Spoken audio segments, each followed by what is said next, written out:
Are you going through flare-ups after your concussion? Here's why. Flare-ups occur when we experience an overload in our symptoms. So we pass what we call our current symptom threshold.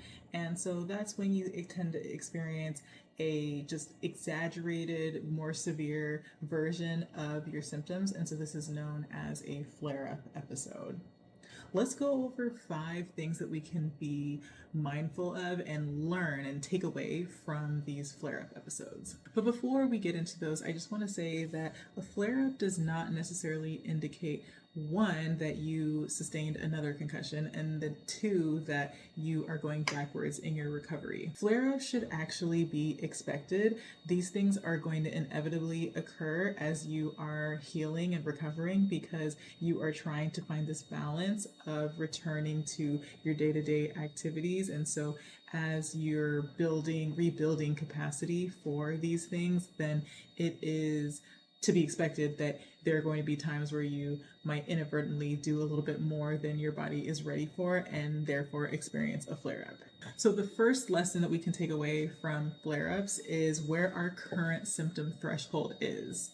So when you do a little bit extra than what you were doing the other days when you weren't experiencing a flare up, that now tells you, okay, this is where I was when I wasn't experiencing a flare up, and then this is what I did when I did have a flare up. So then you start to realize, okay, somewhere in the middle of those two levels is where my current capacity is. So that helps you from there know, okay, well, I might have done a little more exercise today. And so that's what made the flare up. Or maybe I was at that restaurant for a little too long and experiencing a lot of stimulation with the noise and the visual stimuli. It could be a host of things. It could be, okay, I drove for an hour instead of 30 minutes, or I was running on 6 hours of sleep and had a full day of work following. So you just want to take what happened led up to the flare up versus how you were when you weren't having the flare up, and then you can start to fill in the gaps and kind of know where your current capacity is right now without experiencing those flare ups.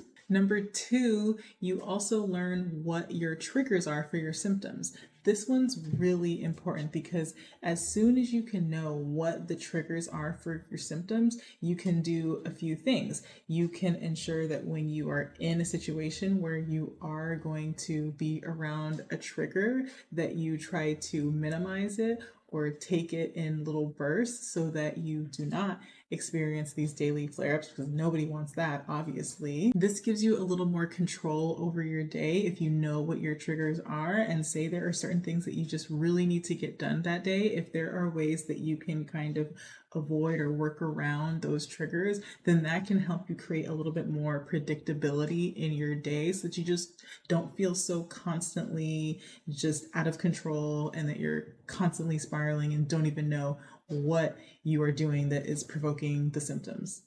The next thing is you start to develop effective tools for reducing symptoms. So when you have a flare up, this is a chance for you to utilize any tools that you have developed and see if this actually helps reduce symptoms and helps kind of extinguish the flare up episode.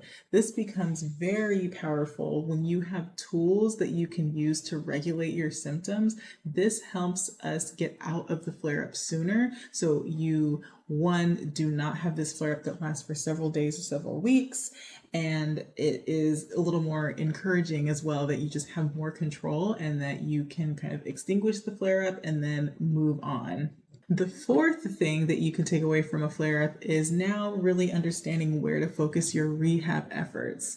It can get really complicated, especially if you've had symptoms for a while. You don't really know what you need to work on. There's so many different types of treatments out there. Who do you see? And so what you can kind of figure out during these flare-ups is what is actually needed, because once you realize where your current symptom threshold is, then you realize what the triggers were for the symptoms, you then know, okay, these are the things that are bothering me, and therefore I need to go to this specific treatment that would work on this thing. So, for example, if you're realizing that things that are related to your posture are triggering your symptoms, then you know that you might need to go to a chiropractor or a physical therapist. If you're realizing that things related to visual stimuli are really bothering you, then maybe you go to a neurooptometrist for vision therapy. So this helps you to kind of know where you should be focusing your efforts, because sometimes